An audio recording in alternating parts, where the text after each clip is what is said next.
The Nintendo 3DS guide Louvre was something that always eluded me. A gaming handheld in a museum? It just seemed strange. Somehow, it uses location trackers with a map, despite the 3DS not having a GPS. The title appears to be a prefix for a series, but there was only ever one piece of software titled Nintendo 3DS Guide. It turns out, this software is actually a sequel series to Nintendo DS Guide. Used in various Japanese locations, the guide was created under the philosophy that bringing around a DS could make something good happen. There was an internal push from game producer Shigeru Miyamoto to use DS systems in public spaces. A virtual guide would be one such solution. Much of the groundwork being built for DS would directly contribute to what made the Louvre software special: location approximation, audio information, and photo imagery. Ikspiari Nintendo DS Guide was the first to pioneer using the DS as a guide in a physical location. Starting in April 2009, select stores and restaurants within the mall would be stationed with hidden DS systems. Posters indicated a virtual guide could be obtained via DS download play. Ikspiari is a shopping mall located inside the Tokyo Disney Resort. It's notable for having many stores spread across 9 different zones. Spanning 4 different floors, a map is vital for navigation. Distributing a virtual guide created incentive for visitors to bring along a DS system from home, enhancing the shopping experience. After a download, the software presents a map with an approximate location of the system. The DS doesn't have any GPS or motion capabilities, so location tracking needed a creative solution. Positioning would be calculated based on signal strength between multiple wireless access points.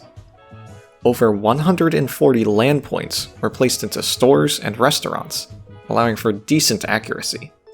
A search function made it easier to find information on locations to visit. After selecting a spot, the software would create a handy route to the destination. Accommodations could be made for handicapped visitors, creating routes that would avoid staircases. The guide provided more context-relevant information than a paper map would. In 2009, the app revolution was in its infancy. Having a location-specific virtual map was a novel concept. It required a unique infrastructure to be built, with over 100 custom-placed access points, pulling data from a single server. Given that the guide was developed by Nintendo, it contains more than just a map. The software featured quizzes and fairy hunting. These games encouraged exploration and learning about Ikspiari. Completing challenges would reward medal fragments, with up to 8 full medals to collect. Special IKS points would be scored by responding to surveys and walking around the mall. The experience could be shared with up to 16 other DS users. After linking together over local wireless, it was possible to share locations and doodle on a message board. It's reminiscent of the 2007 Nintendo Fan Network software used in Safeco Field. That software gave information for an ongoing baseball game, the ability to order food, play minigames, and more. The DS was being used to enhance experiences in a real-life setting. Lasting less than a year, Ikspiari Nintendo DS Guide ended service in January 2010. Development would still continue for Nintendo DS Guide, but it transformed into a generalized software for use in different spaces. The next deployment of Nintendo DS Guide was the Kaiyukan Aquarium in April 2010. Posters would plaster the wall, once again indicating a DS Guide could be obtained through download play. This iteration of the software had a focus on presenting information with pictures and audio. Instead of a virtual map with a search system, exhibits would be labeled with numbers to type in for a relevant audio guide. With a personal system, there's no need to crowd around a signboard to read information. The audio guide will provide additional context, encouraging visitors to look for hidden creatures or answer trivia. Behind the scenes, the setup operated a bit differently than Ikspiari. Gone were the computer servers and routers, being replaced entirely by DSi and DS systems, spitting out relevant data. Without a map or games, there was less reason to keep a nose pointed down at a DS. The guide was best enjoyed within the context of its surroundings. On a PC, data would be assembled for distribution. A text description, 2 256 color images, and a mono 16 kHz recording could be packed together into a content slot with the ability to alter data for different languages. An end-of-guide feedback survey could be created, with up to 8 selectable answers per question. Once the data was ready, it would be transferred to a controller DSi system, which transfers to DS Lite data distribution and feedback receiver systems. A fourth system was needed for software distribution, to be received via DS Download Play. The server system renders upside down for use in the Nintendo Zone box. By utilizing DS systems and pre-made computer software, a guide was easy to maintain. A company would only have to purchase a group of systems to fill with data, instead of needing to engineer new software and infrastructure. Given that the systems could operate without the heavy need of maintenance or Nintendo's active involvement, they could stay in place for as long as the presenter felt. I found images from late 2024, 14 years after launch, where posters advertising the Kaiyukan DS guide are still in place. The graphic poster was even updated to incorporate a tutorial for the Nintendo 3DS. The guides may appear dated, but as with any good education material, the content can stand the test of time. Though, public interest is also important. Without anybody using the systems, what's the point in keeping the electric going for them? On August 31st, 2024, Kaiyukan ended service for their DS guide. Still, 14 years of service. Nintendo DS Guide would make several other appearances in 2010. The Shin-Enoshima Aquarium introduced a DS Guide in May. It featured a similar setup to Kaiyukan, with audio and visual components. Otsu City Museum of History introduced the DS Guide in April 2011. Yamato Museum has a DS Guide with an information update in 2016. Nintendo DS Guide was appearing in a variety of locations. These appearances all use the same dark design, separate from the Ikspiari's bespoke software. This version was easier to use and can be deployed in a variety of locations. It lacked custom-tailored features, like a map, but still allowed for an enjoyable experience. Things would become even easier with Nintendo DS Guide's next iteration. Make it yourself. Nintendo DS Guide was publicly released as a free application on the Japanese Nintendo DSi shop in November 2010. Now, anybody could make a Nintendo DS Guide. Kyoto Seika University used the DS Guide to go along with a graduate exhibit for 4 days in January 2010 and again in February 2011. The Shin-Enoshima Aquarium held activities allowing kids to make their own guides in 2011. Nintendo DS Guide could pop up anywhere. All it takes to make a Nintendo DS Guide is a pair of DSi systems. No PC software required. Equipped with a camera and microphone, it's easy to pair together insights and visuals. Snap some photos with the DSi camera application or copy over professional ones from an SD card. Record informative voice lines with the DS Guide software. Then, drag and drop data into a numbered slot. Each slot requires an audio recording to be transmitted. A photo cannot be broadcast on its own. With the number slots filled, the data is ready to transmit. One DSi system is responsible for distributing the data in the slots. A second, running the same DSiWare, is required to distribute the client software. A visitor system can use Download Play to receive the software, then join a group hosted by a data distributor. Nintendo provides handy PDF files on a DS Guide website containing a visitor tutorial and numbered markers. With Nintendo DS Guide, I can make an exhibit of my gaming goods paired with audio guide stories on how I got them. Snap, record, drag, and distribute. It's simple enough for anyone to use. Up to 30 slots, paired with 30-second recordings, can be used in easy mode. This can be expanded even further with advanced mode. By modifying the resolution of data, more slots can be saved on a single system. Cutting audio recordings down to 15 seconds allows for 60 slots, and 10 seconds allows for 90 slots. The main benefit is that the guide can be used at more points of interest, as well as display more images. Advanced mode also allows more systems to communicate with each other, creating a circuit of DSI data distributors. Even more data can be stored and distributed this way.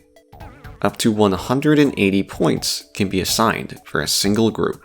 That's quite a few recordings and pictures.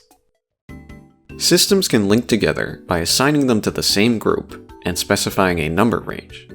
Groups consist of an icon and 4-digit pin. The combination is randomly generated upon creation, but it can be tuned to match other distributors. Data distribution systems won't need to directly talk to each other in order to be in the same group. A client system simply sees the group and remembers its combination. It's almost like tuning a radio to a certain frequency. Even if two data distributors are too far apart to connect, the client knows what to look for. Each data distributor should have matching group settings. If the icon or combination are different, the client will see them as different groups. If the number range or maximum number of sets are incorrect, the client will pull information from the wrong system or won't be able to see every slot. The resolution of data also needs to be the same within a group. In order to achieve 180 slots with 2 data systems, each one would have to host 90 slots with 10-second recordings. This delivers up to 30 minutes of recorded audio. With 6 data systems, each one can store 30 slots of 30-second recordings. A total of 90 minutes can be recorded with this setup. That's over 1 hour of potentially scripted content. The advanced editor also opens up new options: a continuous play of 4 slots, a title screen image, and a special screen image revealed by looking at a set number of slots. They're small touches that can make a guide appear a little more polished. Once the exhibit is over, it's possible to save a pre-made CSV spreadsheet containing telemetry data on the number of visits for each slot. Nintendo DS Guide is an extremely user-friendly and powerful tool. As Mr. Miyamoto had wanted, he found a way to integrate the Nintendo DS in public spaces. This philosophy would likely seep into other projects, such as Nintendo DS Classroom, Nintendo Zone, and later, the 3DS's Street Pass. Nintendo DS Guide was a success, though it remained in Japan.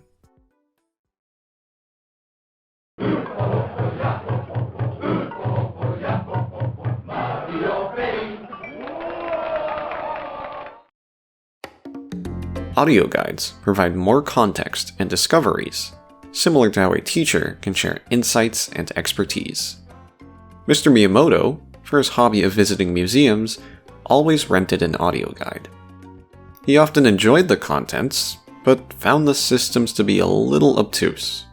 Exhibits required a visitor to type or skip to a certain number on a portable device to hear relevant information. With some creative problem solving, Mr. Miyamoto thought that Nintendo's touchscreen handheld would be a more convenient audio guide. The DS turned from a gaming machine into an informative narrator. The second edition of DS Guide was simple enough for anyone to use, but required typing in numbers. The third variant listed every entry, but still used numbers. They were missing an element of location relevancy that the original Ikspiari DS Guide provided. As ideas drifted for different locations, Mr. Miyamoto dreamed of where the team could integrate the project next. One day, we'll have it in the Louvre. The team had already experimented with a pseudo-art museum within the office, but implementing a DS Guide into the world's most popular museum seemed a bit ambitious. Would it really be acceptable to stick a bunch of DSi systems in a historic building? Did the museum have any interest in replacing their existing guides? Who would be the one to discuss the project? Things kicked off when Nintendo's Shinji Hatano had introduced a Louvre contact to the team. Given the opportunity, Mr. Miyamoto had pushed his ambition.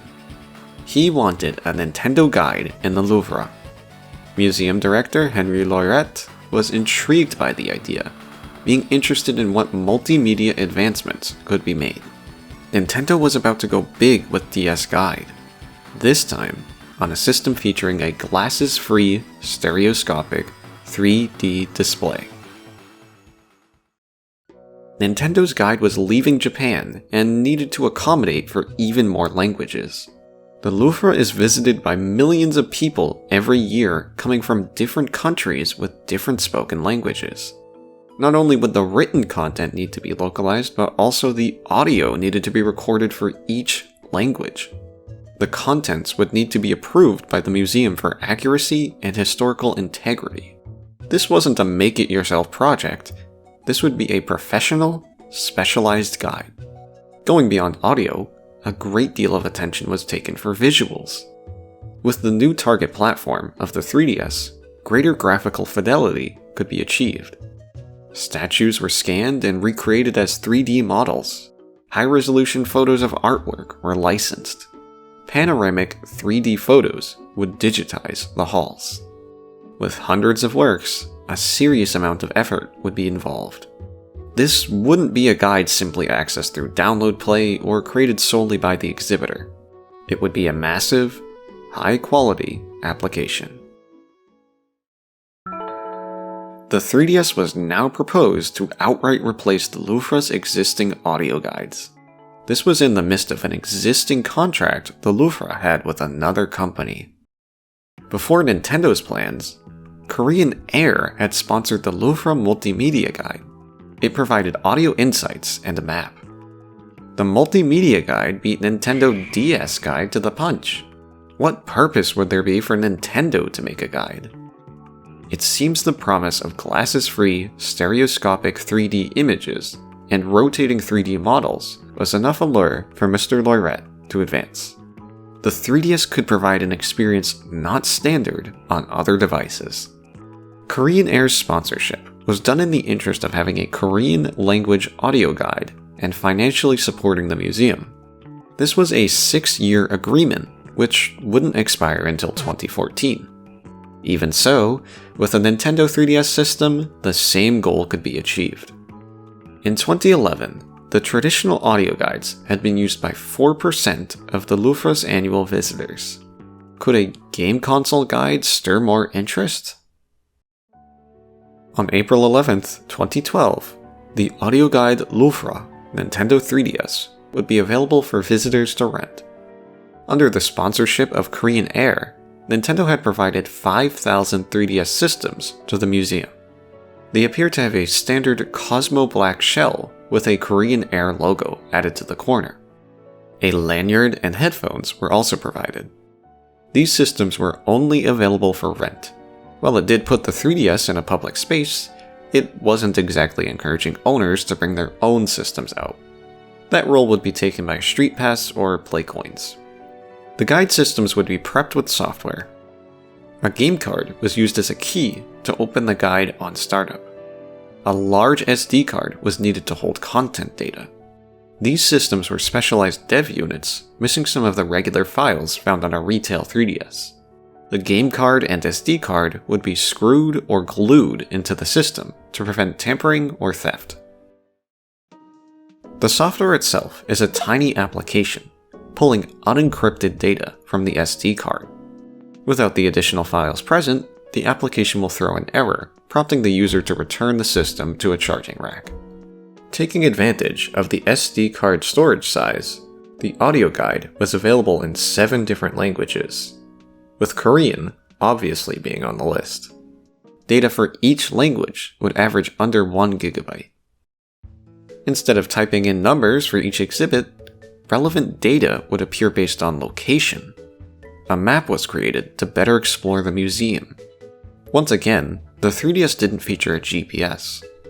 Taking a note from Ikspiari, the 3DS would find location based on signal strength with access points. Ikspiari used 140 points, one in each store, covering 117,000 square meters. The Louvre is the world's largest museum and has a public area covering 73,000 square meters. Though the publicly accessible area is smaller, the amount of points of interest are higher. In order to provide location-relevant information, over 500 antennas needed to be installed. Historic restrictions made installation of these points difficult. They were hoisted to ceilings and masked with paint to blend in with the environment. As a visitor walks around, context-sensitive audio would automatically play. The system didn't report an absolute location. It would pan the map screen and light up sections of rooms as access points were reached. Similar to Ikspiari, routes could be made to guide a visitor to a specific work. Sadly, there's no message board or ability to link to other systems.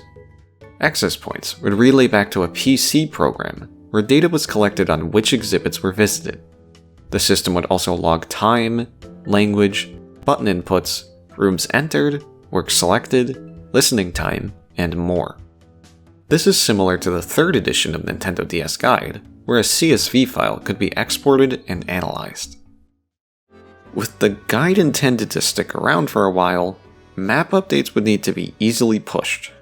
Occasionally, the museum would have renovations or closures, and the guide needed to reflect this. By leaving data unencrypted, console-specific keys wouldn't be required to install the data. It'd be especially difficult to manage 5,000 unique systems. When the day was over, 3DS systems would be returned to a charging rack, and any updates would be pushed over the air from the PC application.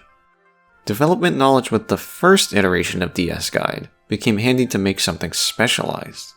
The software needed to be curated for the museum in order to have rich features such as a real-time map and 3D models.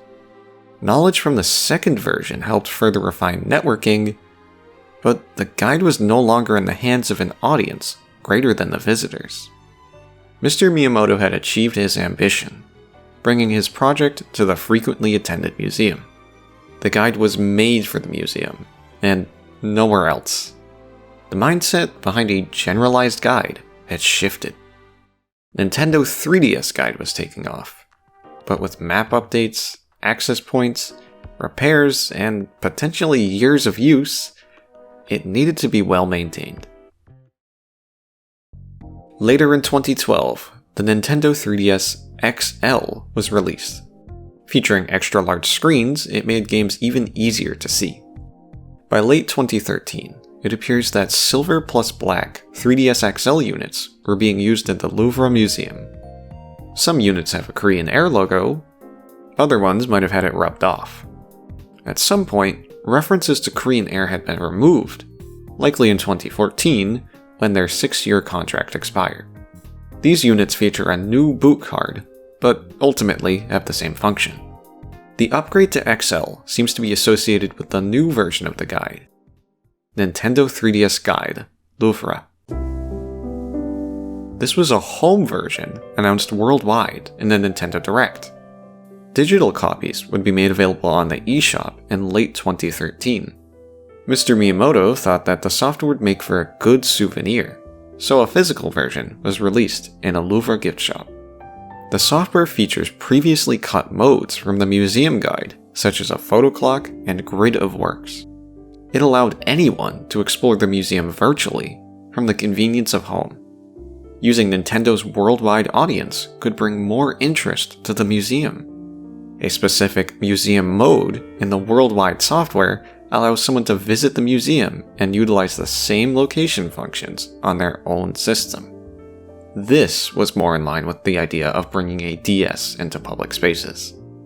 Looking at the North American eShop, the guide has been split into 3 languages: English, Spanish, and French. With the museum software having a language selection screen, this might seem a bit odd. Purchasing one language doesn't give entitlement to the others. Hours and hours of audio content are packed into each version. On the museum version, with every language included, over 6 GB of space is taken up. A launch model 3DS came with a 2 GB SD card, and every model afterwards would have a 4 GB SD card. neither would have enough space out of the box to install the full museum software. By trimming the digital version into separate downloads, it was much more accessible for lower capacity SD cards. The English version on its own takes a little over half a gigabyte. Much better. Physical copies were available in 7 languages. To prevent issues with international visitors, the game card was made multi-region based on available system languages. Compared to the museum software, this was a proper packaged application. Content files aren't left unencrypted on the SD card. It also differed in terms of restrictions. The museum software would put the system into a kiosk-like state. Similar to kiosk demo cartridges, it wasn't possible to access the home menu. The home button became a shortcut for the menu button on the touchscreen. The power button could only be used for a forced shutdown. As a guide, the museum software has a few courteous details. Rental systems come attached to a lanyard, allowing a visitor to free up a pair of hands. Using the accelerometer, the system detects its downward orientation and turns off the screens. This isn't a proper sleep mode, as the power light stays solid and audio continues to play. Closing the system will have a similar effect, much like the music player in Super Smash Bros. Or Street Pass Mii Plaza. The rental system was also supplied with headphones. Normally, unplugging headphones from a 3DS would change the output to the built-in speakers. For the sake of noise pollution, speakers are disabled with the application. It's much easier to listen from personal headphones anyways. With software for home and an official broadcast, Nintendo 3DS Guide's recognition and popularity was starting to take off. By the end of 2012, it was reported that the Louvre had seen a 37% increase in audio guide rentals. Time marched on, and minor updates for museum renovations would be pushed to the guide. Occasional maintenance would be done. Systems would need to be repaired and access points were upgraded. Things remained quiet as the 3DS outlived the work done in Ikspiari. Years went by, and the 3DS stuck around in the Louvre. In 2017, the Nintendo Switch was released. While the 3DS still received software support in the transition to the hybrid console, major titles were starting to slow. In 2019, Nintendo had published their final few 3DS titles. The end was here. Also in 2019, Nintendo decided it would be a good idea to produce new Louvre guides. Brand new Nintendo 3DS XL systems featuring a custom shell were made for the museum.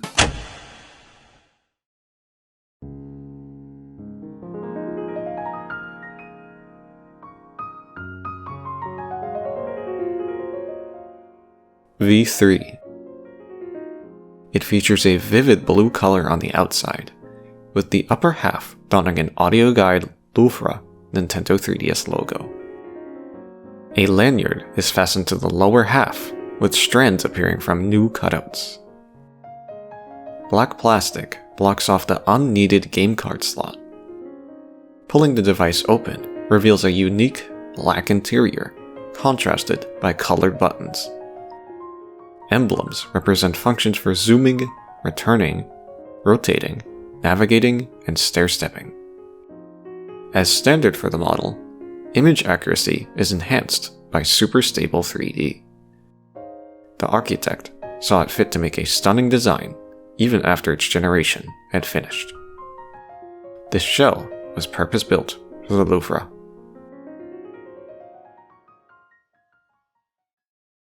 In the era of Nintendo Switch, a 3DS upgrade was surprising.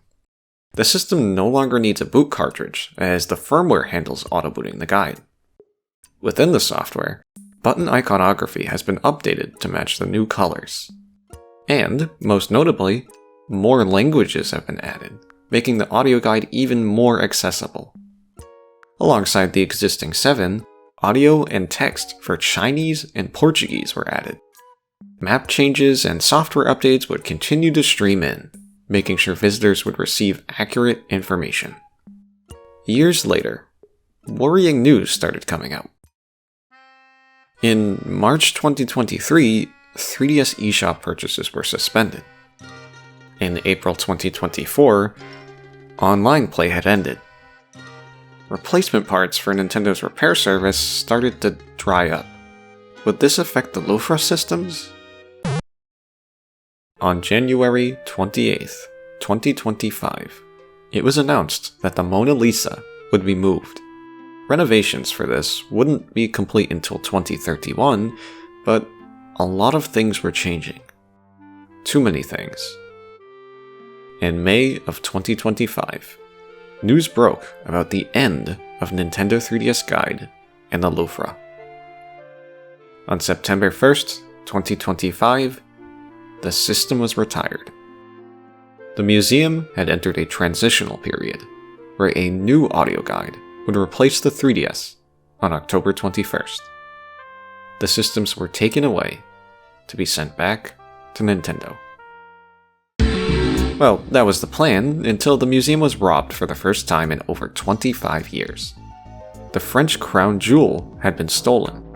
From October 19th to the 22nd, the museum was temporarily closed, delaying the October 21st launch date of the new guide. The 3DS had lasted 13 years in the museum, receiving consistent software updates. That's far longer than the 9 months of the original Ikspiari Nintendo DS Guide. When considering the museum's map updates, the Nintendo 3DS got to see 4 console generations. Well, I might be stretching that a little bit. The final software version has a date of 2024, April 10th. Even after that date, the map was still being updated with recent closures. When the Louvre dismantled its 3DS Guide, the systems had to be sent back to Nintendo. The guide was beneficial to the museum, modernizing the legacy and interest of historical works. It captured the gaming press, spreading to an entirely new audience. Mr. Miyamoto and his team left a mark on the history of the world's most popular museum. But, Nintendo has a pretty rich history of its own. History, combined with Mr. Miyamoto's love of visiting museums, may have led to the creation of the Nintendo Museum. It features over 100 years of history. The Nintendo Museum contains various interactive exhibits. One exhibit is a modern remake of a game that was originally played with a DS in a public space. The 2006 original Navi involved wandering around with a DS in the Shigeru-den Museum. Custom-built units were supplied to visitors, featuring no buttons, 2 screens, and a pinhole for the power button. A home adaptation was released, featuring a map of Kyoto. While the system doesn't have a GPS, the map might have still been useful for the time. Nintendo's Shigeru-den SP creates a game where players once again wander around on a floor screen, this time equipped with smart devices. Shortly after the removal of 3DS Louvre guides, a Nintendo Museum official book was released. This book features a guide to the museum, along with other articles celebrating Mario's 40th anniversary. It seems the concept of using the DS in public spaces became an important stepping stone for future projects. From Ikspiari, to Kaiyukan, to anywhere, to the Louvre, to Nintendo's own establishment. All of these ideas have a common origin: the joy of having fun.